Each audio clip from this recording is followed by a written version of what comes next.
पानीपत का रणक्षेत्र इतिहास का एक काला अध्याय। 14 जनवरी 1761। यह दिन इंडियन हिस्ट्री में एक काले अध्याय के रूप में दर्ज है। इस दिन पानीपत के मैदान में एक ऐसा युद्ध लड़ा गया जिसने भारत के भविष्य को हमेशा के लिए बदल दिया। यह था पानीपत का तीसरा युद्ध, दो शक्तिशाली सेनाओं के बीच एक निर्णायक संघर्ष। यह युद्ध मराठा साम्राज्य, जो उस समय भारत में एक प्रोमिनेंट पावर के रूप में उभर रहा था, और अहमद शाह अब्दाली, अफगानिस्तान के शासक, के बीच लड़ा गया था। दोनों ही सेनाएं अपनी ताकत और साहस के लिए जानी जाती थीं, और यह युद्ध उनकी ताकत और रणनीति का एक अग्नि परीक्षा साबित हुआ। मराठा और अब्दाली, दो ताकतों का टकराव। मराठा साम्राज्य छत्रपति शिवाजी महाराज द्वारा स्थापित 18वीं शताब्दी में अपनी पावर के शिखर पर था। मराठा सेना अपने गतिशीलता और युद्ध कौशल के लिए प्रसिद्ध थी। अहमद शाह अब्दाली, जिसे अब्दाली का बाग भी कहा जाता था, एक कुशल मिलिट्री स्ट्रैटेजिस्ट और एक शक्तिशाली शासक था। अब्दाली ने भारत पर कई बार अटैक किया था और लूटपाट मचाई थी। पानीपत का तीसरा युद्ध मराठों और अब्दाली के बीच बढ़ते तनाव का परिणाम था। दोनों ही पक्ष भारत पर अपना वर्चस्व स्थापित करना चाहते थे। युद्ध की तैयारी, रणनीति और चुनौतियां। दोनों ही सेनाओं ने पानीपत के युद्ध के लिए पूरी तैयारी की थी।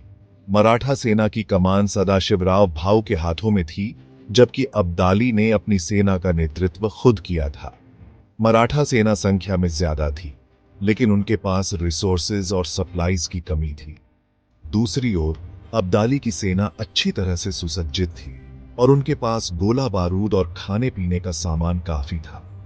अब्दाली को कुछ लोकल रूलर्स, जैसे कि रोहिल्ला अफगानों और अवध के नवाब, का भी साथ था। पानीपत का भयानक युद्ध एक बहुत बड़ा मोड़। 14 जनवरी 1761 को सूर्योदय के साथ ही पानीपत के मैदान में युद्ध शुरू हो गया। दोनों ही तरफ से बहुत हिम्मत और वीरता दिखाई गई। मराठा अपनी प्रसिद्ध घुड़सवार सेना के साथ अफगान सेना पर टूट पड़े।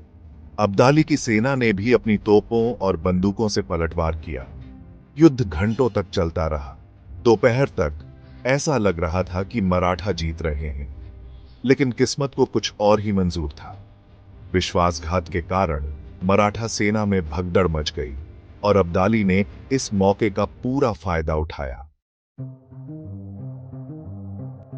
युद्ध का नतीजा और भारत पर इसका प्रभाव, एक नए युग की शुरुआत।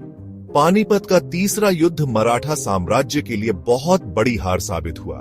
सदाशिवराव भाऊ समेत हजारों मराठा सैनिक मारे गए। इस हार ने मराठा साम्राज्य की प्रोग्रेस रोक दी और भारत में कोई भी बड़ी ताकत नहीं रही। इसका फायदा अंग्रेजों ने उठाया और धीरे धीरे भारत पर राज करने लगे। पानीपत का तीसरा युद्ध भारतीय इतिहास का एक महत्वपूर्ण मोड़ था। सीख और आज के समय में इसका महत्व, इतिहास से सीख। पानीपत का तीसरा युद्ध हमें बहुत कुछ सिखाता है। यह हमें एकता और संगठन की इंपॉर्टेंस समझाता है। यह हमें यह भी बताता है कि बहुत ज्यादा महत्वाकांक्षा और आपसी लड़ाइयां हमें बर्बाद कर सकती हैं। आज भी पानीपत का तीसरा युद्ध हमें साहस, बलिदान और देशभक्ति की याद दिलाता है। यह हमें इतिहास से सीखने और अपने आज को बेहतर बनाने के लिए प्रेरित करता है।